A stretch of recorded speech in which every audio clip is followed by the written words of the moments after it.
Hello everyone, welcome back to my channel. Subscriber मेरे साथ जुड़ा है वो डायरेक्ट इस वीडियो पे आया है तो आपको कुछ समझ नहीं आएगा। प्लीज़ मेरी लास्ट वीडियो को शुरुआत से देखना, क्योंकि चैप्टर नंबर 6 पे पहुंच चुके हैं हम। चैप्टर नंबर 1 से देखोगे तभी तो समझ में आए, क्योंकि हम चैप्टर वाइज करते आ रहे हैं। उसी में से कुछ ना कुछ एक दो क्वेश्चन जरूर पूछे जा रहे हैं और आज की डेट में तो जरूर घुमा के क्वेश्चन आ रहे हैं। तो एग्जेप्शंस और रीज़न के बेस्ड क्वेश्चन वैसे आ रहे हैं, तो इसलिए प्लीज़ अगर आप नोट्स पढ़ोगे तो मेक श्योर आपके 100% 60 में 55 प्लस 100% आएंगे। प्लीज़ नोट्स को डीप में पढ़िए, क्योंकि एग्जेप्शन और रीज़न से बेस्ड क्वेश्चंस बहुत आ रहे हैं जिससे लोगों का सीटेट क्लियर नहीं हो पा रहा है। तो हमारा चैप्टर है नए प्रश्न नए विचार। इसमें क्या है, बुद्ध की कहानी, यानी कि गौतम बुद्ध क्या थे, उन्होंने कैसे क्या अपना जीवन बिताया, कैसे वो कहाँ पर उनकी मृत्यु हुई, कहाँ पर जाके उनको ज्ञान प्राप्त हुआ। ठीक है, तो हम पढ़ते हैं। बौद्ध धर्म के संस्थापक कौन थे? सिद्धार्थ थे। अब क्वेश्चन यहाँ से बनता है कि बौद्ध धर्म के संस्थापक कौन थे? सिद्धार्थ थे, जिन्हें गौतम के नाम से भी जाना जाता है। उन्हें हम गौतम के नाम से भी जानते हैं। उनका जन्म 2500 वर्ष पूर्व हुआ था। हमें भी पता है कि उसका जन्म कब हुआ था। उनका जन्म 2500 वर्ष पूर्व हुआ था। बौद्ध क्षत्रिय थे। बौद्ध कौन थे? बुद्ध जो थे वो कौन थे? वो क्षत्रिय थे तथा शाक्य नामक एक छोटे से गण से संबंधित थे। क्षत्रिय, मैंने आपको कल भी बताया था कि क्षत्रिय कौन होते हैं और गण कौन से होते हैं। आप मेरी लास्ट वीडियो देखना, उसमें क्षत्रिय और गण के बारे में मैंने आपको डीप में बताया था। युवा अवस्था में ही ज्ञान की खोज में होने वाले घर को सुख को छोड़ दिया था। उन्होंने छोटी सी उम्र में ही अपने घर को त्याग करके अब वो ज्ञान की खोज के लिए बाहर निकल गए थे। उन्होंने बोध गया, यानी कि वो कहाँ गए थे? बुद्ध कहाँ गए थे? गया में गए थे। गया कहाँ पर है? बिहार में। एक पीपल के नीचे कई दिनों तक तपस्या की, तब जाके उनको ज्ञान प्राप्त हुआ। उन्होंने जगह जगह भटके, कहीं बहुत लोगों से बातचीत करी, बहुत लोगों से ज्ञान प्राप्त करने की कोशिश करी, इधर गए उधर गए, पर उन्हें ज्ञान प्राप्त नहीं हुआ। फिर उन्होंने सोचा कि ज्ञान ऐसे नहीं मिलता, मैं किसी पेड़ के नीचे बैठकर ही एक ही जगह पर ही मुझे शायद ज्ञान मिले। तो वो जाकर कहाँ पर रहते? एक क्वेश्चन यहाँ से आ सकता है कि उन्होंने ज्ञान कहाँ से प्राप्त हुआ है। तब वहाँ बिहार में गया, एक पीपल के पेड़ के नीचे बैठकर तपस्या करी थी, तब जाके उनको ज्ञान प्राप्त हुआ था। इसके बाद वह बुद्ध के रूप में जाने गए, तभी उसके बाद ही वे बुद्ध के रूप में जाने गए। उन्होंने पहली बार उपदेश जो दिया था वो वाराणसी के निकट सारनाथ में दिया था। अब ये क्वेश्चन आ सकता है कि बुद्ध ने पहली बार उपदेश कहाँ दिया था? वो दिया था वाराणसी के निकट सारनाथ में दिया था। कुशीनारा में उनकी मृत्यु हो गई थी। क्वेश्चन, बुद्ध का मृत्यु कहाँ हुई थी? कुशीनारा में। ठीक है, अब 3-4 क्वेश्चन देख लो, यहीं से बन गए। ठीक है, अब ये क्या है? बुद्ध ने शिक्षा दी कि यह जीवन कष्ट और दुखों से भरा हुआ है और ऐसा हमारी इच्छा और लालसाओं के कारण होता है। अब हमें पता है कि हमारा जीवन कष्टों और दुखों से भरा है। अब यह हमें भी पता है कि हमारी की यह क्या है? लालसा है, कि इच्छा है कि हमें ये मिल जाए, इससे और दुगना मिल जाए और इससे और दुगना मिल जाए, इससे हमें नींद नहीं आती। यह लालसा हमारी लगी रहती है। अब लोगों को इच्छा है कि छोटा घर है, थोड़ा बड़ा हो जाए तो थोड़ा सा और बड़ा हो जाए, फिर एक बड़ी सी गाड़ी आ जाए। तो ये क्या? लालसा है, जो कि कभी खत्म ही नहीं होती। बुद्ध ने शिक्षा दी कि आत्म संयम अपनाकर हम ऐसी लालसा से मुक्ति या पा सकते हैं। तो उन्होंने शिक्षा दी कि अगर आप आत्म संयम कर लो तो आपको ऐसी लालसा से मुक्ति मिल जाएगी। बुद्ध ने अपनी शिक्षा सामान्य लोगों की प्राकृत भाषा में दी। उन्होंने अपनी शिक्षा जो दी थी वो प्राकृत भाषा में दी थी, ताकि लोगों को समझ आ जाए। उपनिषद क्या होते हैं? उपनिषद क्या होते हैं? उपनिषद उत्तर वैदिक ग्रंथों का एक हिस्सा थे। उपनिषद कौन थे? उपनिषद था उत्तर वैदिक ग्रंथों का एक हिस्सा था, वैदिक ग्रंथों का। उपनिषद का शाब्दिक अर्थ है गुरु के समीप बैठना, और उपनिषद का शाब्दिक अर्थ क्या है? गुरु के समीप बैठना। जब बुद्ध थे तो उनके पास लोग आते थे अपनी इच्छाएं प्रकट करने के लिए कि मेरा बेटा ऐसे मर गया है, इसे जीवित कर दो, हमारे ये काम हुआ, ये काम नहीं हुआ। वो उनसे बातचीत। फिर बहुत से लोग ऐसे भी थे जो ये पूछते थे कि हमारा मरने के बाद क्या जीवन होगा, हमारा ये जीवन ही क्यों हुआ है, हम लोगों ने जन्म क्यों लिया है, हम क्या करने आए। तो यही जो बातचीत थी आपस में, एक शिक्षक का और एक विद्यार्थी का, जो आपस में अध्यापक और शिक्षक का जो तालमेल था, उसी को क्या बोलते हैं? उपनिषद बोलते हैं।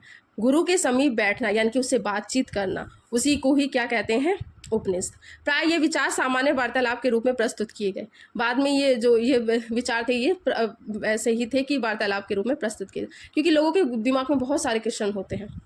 भारतीय दर्शन की 6 पद्धति थी। सर्व दर्शन, भारतीय दर्शन की 6 पद्धति। भारतीय द्वारा सत्य की बौद्धिक खोज का प्रतिनिधि दर्शन 6 शाखाओं ने किया था। सत्य की बौद्धिक खोज की, यानी कि सत्य को बौद्धिक खोज की गई थी, वो किसने? 6 शाखाओं ने किया था। वैशेषिक, न्याय, साख्य, योग, पूर्व मीमांसा, वेदांता या अंतर मीमांसा। ये हमारी क्या 6 शाखाएं थी। ठीक है, 6 शाखाएं थी। तो ये किसने किया था? दर्शन की इन 6 पद्धतियों का जो स्थापना करी थी वो किसने करी थी? ऋषि ने करी थी, गणत ने करी थी। गौतम, कपिल, पतंजलि, जैमिनी और व्यास द्वारा की गई थी। जर्मन मूल के ब्रिटिश भारतविद फ्रेडरिक मैक्सवेल के अनुसार इन शाखाओं का विकास हुआ था। क्वेश्चन यहाँ बन सकता है कि मैक्सवेल के अनुसार किन शाखाओं का विकास हुआ था? वो कौन सी शाखाएं थी? मैंने आपको बताई थी 6 पद्धति थी बौद्ध की खोज, सत्य की खोज के लिए। ठीक है, कुछ उपनिषद में आत्मा तथा ब्रह्मा अथवा सार्वभौम आत्मा के रूप में किया गया था। वे मानते थे कि अतः आत्मा तथा ब्रह्मा एक ही रूप है। उपनिषद में जो कहा गया था वो कहा था आत्मा तथा ब्रह्मा अथवा सार्वभौम आत्मा। जो आत्मा अपनी होती है, यानी कि आत्मा हो या ब्रह्मा हो, वह एक ही है, वह कोई अलग नहीं है। उन्होंने कहा था कि यह एक ही है।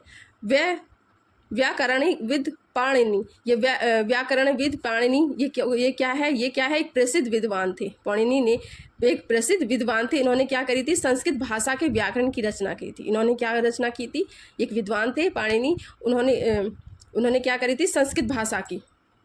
अब क्वेश्चन यहाँ आ सकता है कि पाणिनि ने किस व्याकरण की रचना करी थी? उन्होंने करी थी संस्कृत भाषा के व्याकरण की रचना की थी। उन्होंने स्वरों तथा व्यंजनों को एक विशेष क्रम में रखकर उनके आधार पर सूत्रों की रचना की। उन्होंने क्या करा? स्वर और व्यंजनों को एक सूत्र में रखकर उसकी रचना करी थी। ये सूत्र बीजगणित के सूत्रों से काफ़ी मिलते जुलते थे। बीजगणित क्या होता है? जो मैथ्स होता है। इसका प्रयोग कर उन्होंने संस्कृत भाषा के प्रयोगों के नियम लघु सूत्रों 3000 के रूप में, कितने लघु सूत्र थे? 3000 के करीब, लगभग 3000 के करीब सूत्र थे। ठीक है, अब फिर किसकी स्थापना हुई थी? जैन धर्म की। अब बुद्ध धर्म की हो गई थी। जैन धर्म कौन थे? 2500 वर्ष पूर्व जैन धर्म के 24वें तथा अंतिम तीर्थकार वर्धमान महावीर ने भी अपने विचारों का प्रसार किया था। तभी जैन धर्म में कौन थे? महावीर। जैन धर्म में कौन थे? महावीर। ठीक है, जिन्होंने अपने विचार करे थे। इनके विचार और बुद्ध के विचार एक से थे, सेम थे दोनों के विचार। वे वज्जी संघ के लक्ष्मी कुल के एक क्षत्रिय राजकुमार थे। वो वज्जी मैंने कल बताया था, वज्जी के नाम से भी आप देखना, कल लास्ट वीडियो में चैप्टर नंबर 5 में वज्जी के नाम से दे रखा है। वज्जी संघ क्या होता है? वह कौन से थे? लक्ष्मी कुल के एक क्षत्रिय राजकुमार थे। 30 वर्ष की आयु में उन्होंने घर त्याग कर जंगल में रहने लगे थे। उन्होंने भी 30 वर्ष की आयु में अपना घर त्याग दिया था और जंगल में रहने लगे। 12 वर्ष तक एकाकी कठिन जीवन व्यतीत करने के बाद उन्हें ज्ञान प्राप्त हुआ। वो भी बुद्ध की तरह एक जीवन पर एक ही जगह पर अलग रहकर ही, घर त्याग कर ही उन्हें ज्ञान प्राप्त हुआ। उनकी शिक्षा सरल थी। उनकी भी शिक्षा क्या थी? सरल थी। सत्य जानने की इच्छा रखने वाले प्रत्येक व्यक्ति घर छोड़ देना चाहिए। उनकी शिक्षा था कि अगर तुम्हें सत्य जानना है तो तुम्हें अपना घर छोड़ देना चाहिए। उनकी जो शिक्षा थी वो प्राकृत में दी गई थी ताकि लोगों को समझ में आ सके। देश के अलग अलग हिस्सों में प्राकृत के अलग अलग रूप प्रचलित थे। अब प्राकृत भाषा थी तो उसके अलग अलग रूप थे। प्रचलन के आधार पर ही उनके अलग अलग नाम थे। जैसे जैसे जगह बदली वैसे वैसे उनके प्रचलन बदल गया और उनके आधार पर ही अलग अलग नाम थे। जैसे मगध में बोली जाने वाली प्राकृत मागधी कहलाती थी। तो मगध में बोली जाने वाली भाषा थी वो क्या थी? प्राकृत मागधी थी। कल मैंने मगध के बारे में भी आपको बहुत बताया। कल देख, क्लास एक दूसरे पे डिपेंड है। प्लीज़ आप अगर ये वाली वीडियो आपको तब समझ में आएगी अगर पहले आप मगध, वज्जी, संघ, गण, कुछ पॉइंट्स हैं जो कि मैंने लास्ट वीडियो में बताए थे, जो कि चैप्टर नंबर 5 में दे रखे हैं। ठीक है, मगध क्या है? एक जगह है। ठीक, प्राकृत मागधी कहलाती थी। महावीर के अनुयायियों को भोजन के लिए भिक्षा मांगकर सादा जीवन बिताना होता था। महावीर के अनुसार क्या था कि भोजन के लिए भिक्षा मांगनी पड़ती, मांगकर सादा ही जीवन बिताना होता था। जैन धर्म की शिक्षाएं गुजरात में वल्लभी नामक स्थान पर लिखी गई। अब क्वेश्चन यहाँ से आ सकता है कि जैन धर्म की शिक्षाएं अब कहाँ पर है? वो कहाँ है? गुजरात में वल्लभी नामक स्थान पर। कहाँ पर है? गुजरात में, वल्लभी में। ठीक है, संघ क्या है? यह भी क्वेश्चन आ सकता। संघ कैसे हुआ था? तो संघ कैसे? महावीर तथा बुद्ध दोनों का एक ही मानना था कि घर का त्याग करने पर ही सच्चे ज्ञान की प्राप्ति हो सकती है। देखो, मैंने पहले बताया था कि दोनों का एक ही बात को मानना है कि घर को, अगर तुम्हें ज्ञान प्राप्त करना है, सच्चा ज्ञान, तो तुम्हें घर त्यागना ही पड़ेगा। ऐसे लोगों के लिए संघ नामक संगठन बनाया गया जहां पर घर का त्याग करने वाले लोग एक साथ रह सके। अब संघ क्या है? संगठन होती है। अब संगठन क्या होती है? जहां पर बहुत सारे लोग एकत्रित होकर और उनमें बिना भेदभाव किए हुए खाना, पीना, रहना, और उनका काम क्या होता था? सिर्फ एक दूसरे की सेवा करना और ध्यान लगाना, उनका काम सिर्फ ध्यान होता था। संघ में रहने वाले बौद्ध भिक्षुओं के लिए बनाए गए नियम विनय पिटक नामक ग्रंथ में मिलते थे। अब ये क्वेश्चन आ सकता है यहाँ से कि संघ में विनय पिटक नामक में क्या मिलते थे। उनमें ये मिलते थे कि उनके बौद्ध भिक्षुओं के लिए कुछ बनाए गए नियम थे। अब ये भी क्वेश्चन, बौद्ध भिक्षुओं के लिए बनाए गए नियम कौन सी ग्रंथ में मिलते थे? वो मिलते थे विनय पिटक नामक ग्रंथ में। संघ में प्रवेश लेने वाले स्त्री पुरुष सादा जीवन जीते थे, वे अधिकांश समय ध्यान में ही बिताते थे। अब विनय पिटक नामक ग्रंथ में क्या था कि तुम्हें ये उसमें यह था कि तुम्हें ये नियम करने हैं। तुम्हें सुबह जल्दी उठना है, तुम्हें किसी से झूठ नहीं बोलना है, हमेशा तुम्हें सच बोलना है, और तुम्हें यहाँ के सारे नियमों का पालन करना है। तुम्हें अपने आप ही सब काम करने हैं, तुम्हें किसी का इंतज़ार नहीं करना है। बहुत सारे नियम थे जो कि औरत और आदमी के लिए बनाए गए थे, स्त्री और पुरुष के लिए बनाए गए थे। पहाड़ी को काटकर बनाई गई काले गुफा जो कि महाराष्ट्र में है, तो ये क्या करते थे कि पहाड़ी को काट कर ये लोग गुफाएं बनाते थे, उसमें जाकर ये ध्यान लगाते थे।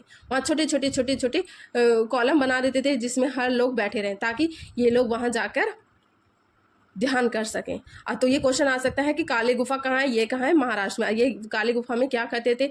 वहाँ में बौद्ध भिक्षु क्या करते थे? ध्यान लगा के बैठते थे। इसमें भिक्षु भिक्षुणी शरण स्थलों में रहकर ध्यान किया करते थे। ठीक है। विहार, अब विहार क्या है? अब ये मत समझ लेना कि विहार वो जगह नहीं। विहार क्या है? भिक्षुणियों ने स्वयं तथा उनके समर्थों ने अधिक स्थायी शरण स्थलों की आवश्यकता के लिए कई शरण स्थल बनाए, जिन्हें विहार किया। अब पहले तो क्या था, छोटे छोटे संघ थे तो उसमें रह जाते थे, तो इन्हें ज़्यादा, अब जैसे जैसे पॉपुलेशन बढ़ती गई तो क्या हुआ, जैन धर्म ये ज़्यादा बढ़ने लगा, तो लोग ज़्यादा केंद्रित होने लगे, तो इन्हें संगठन की से ज़्यादा इन्हें विहार की जरूरत, यानी कि इन्हें हर जगह कहीं कहीं स्थल बनाने की ज़रूरत पड़ गई। तो इन्होंने क्या क्या स्थल बनाए? इन्होंने पहले बनाए विहार स्थल। विहार स्थल क्या होता है? जिसमें ये लोग रह सके, खाना खा सके, अपना काम कर सकें, तो शरण स्थल बन। आरंभिक विहार लकड़ी के बनाए गए। पहले तो शुरुआत में तो लकड़ी के बनाए गए, फिर बाद में इनके निर्माण में ईंटों का प्रयोग होने लगा, जैसे घर की तरह बड़े बड़े हॉल बनाए गए। पश्चिमी भारत में विशेषकर कुछ विहार पहाड़ियों को खोदकर बनाए गए हैं। अब बिहार में कुछ पहाड़ियों को खोद कर बनाया गया, यहाँ पर ये लोग बहुत ज़्यादा ध्यान ही करते थे। आश्रम व्यवस्था, उसी के बीच जब बौद्ध धर्म स्थापना हुई तो एक आश्रम व्यवस्था की भी स्थापना हुई। अब आश्रम व्यवस्था क्या होती है? जैन और बौद्ध धर्म जिस समय लोकप्रिय हो रहे थे उसी समय ब्राह्मणों ने आश्रम व्यवस्था का विकास किया। अब आश्रम से ही आपको पता चल रहा होगा कि जहाँ पर आश्रम ऋषि मुनि रहते हैं। आश्रम व्यवस्था का तात्पर्य जीवन के एक चरण से है। ठीक है, यानी कि एक जीवन का एक चरण। तुम अगर ब्रह्मचार्य रूप में है तो तुम ब्रह्मचार्य का ही पालन करोगे, अगर तुमने गृहस्थ जीवन है तो गृहस्थ जीवन का ही पालन करो। तो एक ही जीवन के एक ही चरण पे चलना है। 4 आश्रमों की व्यवस्था की गई थी, जिनमें था ब्रह्मचार्य, गृहस्थ, वानप्रस्थ तथा संन्यास। 4 आश्रमों की अवस्था। ब्रह्मचार्य की इसके अंतर्गत ब्राह्मण, क्षत्रिय तथा वैश्य ये सब अपेक्षा की जाती थी कि सादा जीवन बिताकर वेदों का अध्ययन करें। तो इनको क्या था, इनका ब्रह्मचार्य क्या था कि सादा जीवन बिताकर ही वेदों का अध्ययन किया जाता था। कुछ गृहस्थ जीवन आपको पता ही है, जो जैसे हमारे माता पिता, हम ये क्या हमारा गृहस्थ जीवन है जो कि चल रहा है। इसके अंदर विवाह कर गृहस्थ के रूप में रहना होता था, गृहस्थ के रूप में ही रहना होता था। वानप्रस्थ, उन्हें जंगल में रहकर साधना करनी होती थी। वानप्रस्थ जीवन में क्या था? जंगल में रहकर ही साधना करनी होती। वानप्रस्थ से ही पता चला। संन्यास उन्हें कहते थे जो अपना सब कुछ त्याग कर सन्यासी बन जाए, उन्हें सन्यासी कहा जाता था। स्त्रियों को कभी भी वेद पढ़ने की अनुमति नहीं थी, उनको सिर्फ वो ही काम करना होता था जो उनके पति के द्वारा कहे गए हो, जो उनके पति ने जो कहा है काम उनको वो ही करना है। ठीक है, ये था हमारा चैप्टर नंबर 6 जो कि आपको समझ में आया होगा। अब मैंने इसमें देखा कुछ वर्ड्स हमारे लास्ट वीडियो में मैंने आपको बताया था जो चैप्टर नंबर 5 से रिलेटेड है, प्लीज़ उसको देखना, फिर आपको समझ में आ जाएगा धीरे धीरे। अगर आप ये जल्दी भी वीडियो देख लोगे तो आपको सारे चैप्टर, एक दिन में भी ये देख लोगे वीडियो तो भी आपको मेरे सारे चैप्टर समझ में आ जाएंगे। पर अगर आप कंसिस्टेंसी बना के रखोगे तो मेक श्योर आपके 60+ तो आ ही जाएंगे SST में। ठीक है, क्योंकि SST ऐसा सब्जेक्ट है जो कि हमें रट नहीं सकते, इसे समझना पड़ता है, क्योंकि पता नहीं है ना कहाँ से क्वेश्चन आ जाए। तो समझेंगे तो जल्दी हो जाता है और समझने पर ही आते हैं क्वेश्चन, अपने आप रटे नहीं जाते। ठीक है, okay, bye bye, take care.